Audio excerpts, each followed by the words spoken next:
Un séisme au sein du parti Les Républicains. Mardi 11 juin 2024. Alors que de nombreux cadres du parti s'étaient opposés à une possible alliance avec le Rassemblement national, Éric Ciotti a signé le contraire.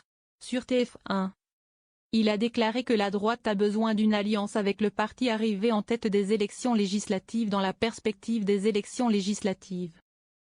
Un rapprochement avec Marine Le Pen qui surprend alors que le président des Républicains avait toujours tenu des propos très durs à l'encontre du parti aujourd'hui présidé par Jordan Bardella.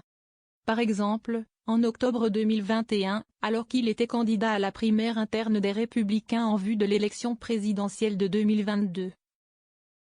Il ne s'était pas montré tendre avec le RN. Éric Ciotti estimait que le RN était l'ennemi de son parti.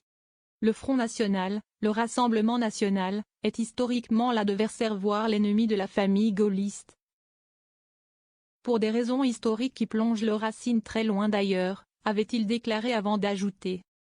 J'ai gagné 8 élections au suffrage universel direct, 3 fois député, 5 fois conseiller départemental, j'ai toujours eu comme adversaire le Rassemblement National. Finalement, moins de 3 ans plus tard, Éric Ciotti estime qu'il n'est plus un problème de s'allier avec le parti qu'il estimait être l'ennemi des Républicains. Il y aura un accord entre le Rassemblement national et les Républicains pour les législatives. Avec des dizaines de députés LR, dont des sortants, qui seront investis ou soutenus, a pour sa part annoncé Jordan Bardella. Éric Ciotti s'attire les foudres des membres de son parti.